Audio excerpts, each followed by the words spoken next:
विदेश जाने से पहले प्रधानमंत्री मोदी ने हिंदुस्तान टाइम्स को इंटरव्यू दिया है, जिसमें कई पहलू सामने आए हैं। पीएम मोदी का पहला इंटरव्यू है जिसमें उन्होंने देश के हालात, शासन में बदलाव, दिल्ली चुनाव के नतीजे, पाकिस्तान से रिश्ते समेत कई मुद्दों पर बात की है। ये कुछ अंश हम आपको दिखा रहे हैं जो कि हिंदुस्तान टाइम्स को इंटरव्यू दिया है। 10 महीने की उपलब्धियों को पिछली सरकार से जोड़कर देखना चाहिए। पहले क्या हालात थे, अब क्या हालात हैं, क्या अब पॉलिसी पैरालिसिस है, क्या पारदर्शिता अब कोई मुद्दा है, क्या सरकार में निष्क्रियता है?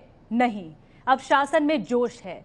विश्वास स्थापित करने के लिए हमने कदम उठाए हैं। हम गरीबों के हितों और उनको शक्ति देने पर काम कर रहे हैं। अच्छी मंशा से अच्छा शासन देना सरकार का हॉलमार्क है। ये इंटरव्यू में बातें कही हैं पीएम मोदी ने। राजनीति, सुशासन, अर्थव्यवस्था में दुनिया में विश्वसनीयता कायम हुई। देश दुनिया के रडार पर है। आईएमएफ जैसी संस्थाओं को विकास का अनुमान है। ये प्रधानमंत्री मोदी ने कहा है इस इंटरव्यू में अपनी बात रखते हुए। हिंदुस्तान टाइम्स को पहली बार इंटरव्यू दिया है। 10 महीने की सरकार हो चुकी है और ये 10 महीने में पहली बार इंटरव्यू है। आगे भी लिखा है इस इंटरव्यू में, ये समझने की जरूरत है कि मेरी सरकार आम आदमी के लिए काम कर रही है। हमारा काम नीतियों पर काम करने वाली सरकार चलाना है। लाल फीताशाही, रेड टेपिज्म नहीं होना चाहिए। मुकेश अंबानी के लिए लाल फीताशाही न हो और आम आदमी के लिए हो, ऐसा नहीं चल सकता। कांग्रेस कहती है सरकार उद्योगपतियों की है। उद्योगपति कहते हैं हमने उनके लिए कुछ नहीं किया। मीडिया दोनों बातों को सामने रखे। गरीबों पर ध्यान देना सरकार की जिम्मेदारी है। सब्सिडी का मानवीय पहलू भी है। देश की संस्कृति देने की रही है, न कि बटोरने की। ये बात भी कही है प्रधानमंत्री मोदी ने। और इसके अलावा कांग्रेस पर निशाना जरूर साधा। कांग्रेस के 60 साल के शासन में गरीब या तो गरीब रहा या तो गरीब और हुआ है। खुद को गरीब समर्थक बताने के लिए चुनाव में कांग्रेस चाल चलती रही। सीधा निशाना कांग्रेस की सरकार पर साधा है प्रधानमंत्री नरेंद्र मोदी ने इस इंटरव्यू में। कांग्रेस की चिंता ये नहीं कि हम गरीब समर्थक हैं, उनकी चिंता ये है कि कांग्रेस बेनकाब हो चुकी है। लोग पूछ रहे हैं जो मोदी सरकार ने 9 महीने में किया या सोचा, वो कांग्रेस ने 60 साल में क्यों नहीं किया या सोचा। तो यूपीए सरकार के कार्यकाल पर निशाना साधा है प्रधानमंत्री नरेंद्र मोदी ने इस इंटरव्यू के जरिए। इंटरव्यू में दिल्ली में बीजेपी की हार पर भी बात हुई है। पीएम ने दिल्ली के संदर्भ में कहा है कि जो लोग लोकसभा चुनाव में मोदी लहर की बात नहीं करते थे, वही आज मोदी लहर पर बहस कर रहे हैं। हम दिल्ली के लोगों के जनादेश का सम्मान करते हैं। हालांकि ये भी दिलचस्प है कि जो लोग आम चुनाव के दौरान मोदी लहर के बारे में बात नहीं करते थे, वो मोदी लहर के बारे में गंभीरता से बहस कर रहे हैं। हिंदुस्तान टाइम्स अखबार से पीएम मोदी ने कहा कि पाकिस्तान से हर मुद्दे पर बातचीत को भारत तैयार है, लेकिन पाकिस्तान को पहले आतंकवाद छोड़ना होगा। और ये बात कही है प्रधानमंत्री मोदी ने इस इंटरव्यू में। हम आतंकवाद, हिंसा मुक्त माहौल में पाक से बात के लिए तैयार हैं, पाकिस्तान से बातचीत के लिए तैयार हैं। क्या आतंक और शांति एक साथ नहीं चल सकते हैं? और मीम अफजल साहब इस वक्त हमारे साथ, कांग्रेस के प्रवक्ता जुड़ चुके हैं, वो इस वक्त फोन लाइन पर हैं। मीम अफजल साहब, पूरी तौर पर निशाना साधा गया है कि यूपीए सरकार में जिस तरह की विश्वसनीयता घटी थी लोगों के बीच, अब वो विश्वसनीयता जो है वो एनडीए सरकार में बढ़ रही है और हम क्रेडिबिलिटी के लिए काम कर रहे हैं लगातार। आप क्या कहेंगे? देखिए, ये तो आप जाकर बाजार में मालूम करें कि ये सरकार कैसी चल रही है। आम लोग बताएंगे कि ये सरकार टोटली नाकाम हो चुकी है।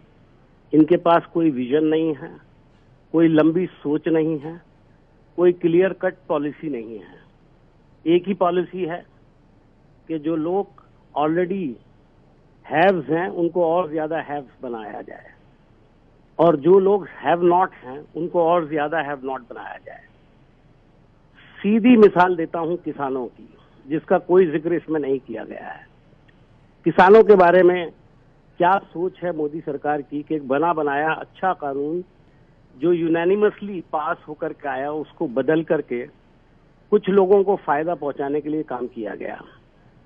सबसे अहम बात जो मैं कहना चाहता हूं, लेकिन मीम कि उन्होंने कहा है कि कि कांग्रेस सरकार ने, बीजेपी तो ये कह रही है ना कि आप लोग भ्रम फैलाने की कोशिश कर रहे हैं। भूमि अधिग्रहण कानून पर उन्होंने हर संभव कोशिश की है, 9 संशोधन वो लाए और आप भ्रम फैला रहे हैं। कांग्रेस विपक्ष भ्रम फैला रहे हैं। भ्रम तो मोदी जी ने फैलाया था इलेक्शन के दौरान और लोग उस भ्रम में आए थे, लेकिन आज वो देख रहे हैं कि वो भ्रम जो फैलाया गया था हमारे खिलाफ, आज ये साबित हो रहा है कि उनकी सरकार हर मोर्चे पर नाकाम हो रही।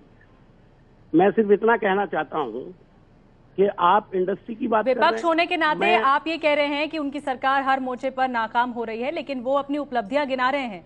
कल भी किसानों के लिए उन्होंने मदद दी। इसके अलावा आज जो इंटरव्यू दिया गया है हिंदुस्तान टाइम्स को, उन्होंने भी कहा है कि लाल फीताशाही कम हुई है और एनडीए सरकार के कार्यकाल में शासन और मजबूत हुआ है।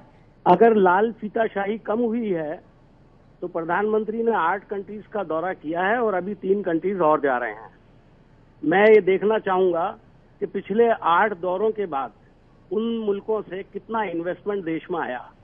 ये इंडस्ट्रियल जो ब्लॉक है, जो लोग इन्वेस्टर्स हैं इंटरनेशनल लेवल पर भी और नेशनल लेवल पर, उन सबकी मुश्तरका राय है, मेरी राय नहीं है, मुश्तरका उन लोगों की ये राय है कि माहौल अभी कंडीसिव नहीं हुआ है। रेक्टेजिज्म जो है उसकी शिकायत अभी भी बरकरार है, जिसको दूर करने का वादा किया गया था और सिंगल कॉरिडोर और सिंगल विंडो के हिसाब से काम करने की जो बात की गई थी वो नहीं की गई। मैं एक बात और कहना चाहता हूं कि आप आज बाजार जाइए और एक कॉमन दुकानदार से आप एक चार्ट वाले से किसी भी आम आदमी से बात कर लीजिए, किसी के पास कारोबार। आपने मुद्दा बनाया हुआ है भूमि अधिग्रहण कानून को और उससे जोर शोर से आप उठा रहे हैं। बहरहाल प्रधानमंत्री ने इस बीच अपनी उपलब्धियां जरूर गिनाई हैं कि 10 महीने की सरकार में उन्होंने क्या कुछ काम किया है।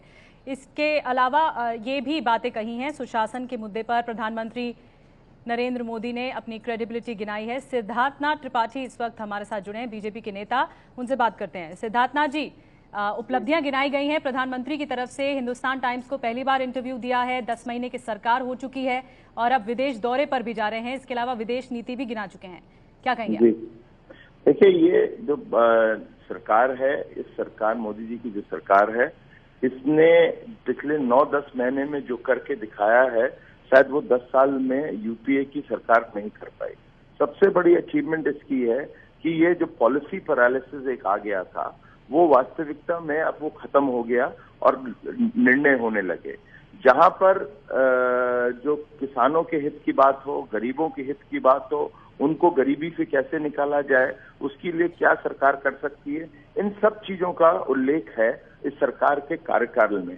तो इन चीजों को लेते हुए और किस प्रकार से युवाओं को और नौकरी मिले, make in India, digital India, इस तरह के जो कार्यक्रम है, स्वच्छता अभियान है, जनधन योजना है, ये सब बड़े एक यूनिक कार्यक्रम है जिससे आने वाले समय में देश की जीडीपी भी बढ़ेगी, एम्प्लॉयमेंट रेट भी बढ़ेगा, साथ ही साथ किसानों और गरीबों को जो उनके पास जो पैसा है वो भी सिद्धार्थनाथ जी, आपको लगता है कि जैसा कि मूडीज ने भी अब अपग्रेड किया है रेटिंग भारत की, तो ऐसे में क्रेडिबिलिटी बढ़ रही है भारत की और लोगों के बीच में जो इंडिया इंक है उनके बीच में ये भरोसा बढ़ रहा है कि जो लाल फीताशाही है, जो पेंडिंग प्रोजेक्ट्स हैं वो खत्म हो चुके हैं और अब आगे अपग्रेडेशन पर ध्यान दिया जाएगा?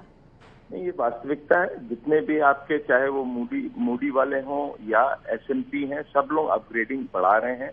और जो इंडिया इंक की जो एक बेचैनी थी पॉलिसी पैरालिसिस को लेके, उनको इन्फ्लेशन से था, उनको इंटरेस्ट रेट कम होना था, ये सब चीजें देखते हुए उनका भरोसा बढ़ेगा। और साथ ही साथ जब भरोसा बढ़ेगा तो वो इन्वेस्टमेंट्स भी करेंगे, उससे फिर नौकरियां भी पैदा होंगी।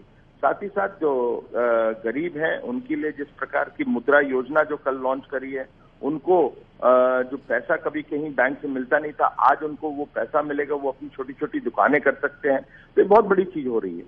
जी, यूपीए सरकार पर भी निशाना साधा है प्रधानमंत्री मोदी ने इस अपने इंटरव्यू में और ये कहा है कि उस शासनकाल में कोई काम नहीं हुआ और ये भी सोचा गया कि 60 साल में कोई भी उपलब्धि देखने को नहीं मिली कांग्रेस की तरफ से। मीम अफजल साहब, आप कुछ पूछना चाहेंगे? सिद्धार्थ, सबसे पहले तो मैं प्रधानमंत्री जी की वो स्पीच याद दिलाना चाहता हूँ जिसमें उन्होंने कहा था कि इलेक्शन में बहुत सारी बातें होती हैं, लेकिन हर सरकार ने बहुत काम किया है, चाहे कोई भी सरकार रही हो।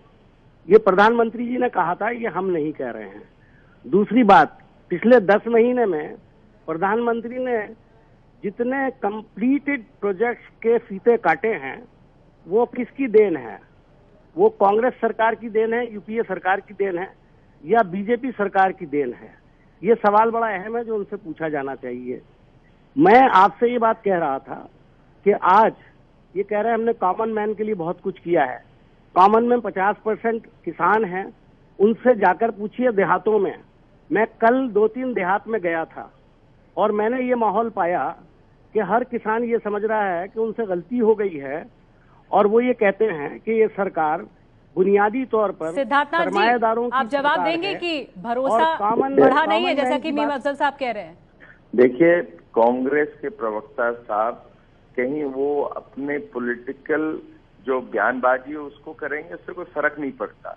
वास्तविकता होती है क्या क्या किया गया, क्या नीतियां रही हैं और क्या अनाउंसमेंट है, उस पर कहीं चर्चा करेंगे तो उनको समझ आ जाएगा। किसानों को आपने कभी बैंक अकाउंट नहीं दिया, हमने 12 करोड़ बैंक अकाउंट गरीबों के खुलवा दिए, आज उनको डायरेक्ट बेनिफिट ट्रांसफर हो रहा है। क्या बैंक अकाउंट होने के बाद लोगों ने खुदकुशी करना शुरू की है?